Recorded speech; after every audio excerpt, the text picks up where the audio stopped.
एक ही देखिए, जो उन्होंने कहा वो सच है, वही स्टेटमेंट मेरा भी है।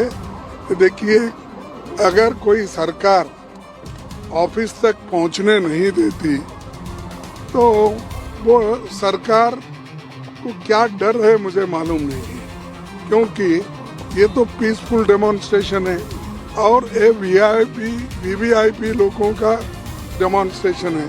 इसमें कोई गड़बड़ करने वाले नहीं, इसमें कोई किसी का धक्का मुक्की करने वाले नहीं, तो पीसफुली यहाँ रास्ते पे बैठे। लेकिन वो कम से कम एक हॉल में सब 200-300 मेंबर्स को एक जगह बिठा के वो कह सकते थे, जैसा कि राहुल गांधी जी एक्सप्लेन करें कि बहुत से चीज़ें ये है, कि वैसा ही वो बिठा के पूछ सकते थे और हमको जो बोलना है सारे मेंबर बोलते थे। अब 30 मेंबर को आओ, अब 30 मेंबर किसको भेजना, क्योंकि इसमें अलायंस पार्टीज है सब, और हम चूज करना अच्छा नहीं रहता।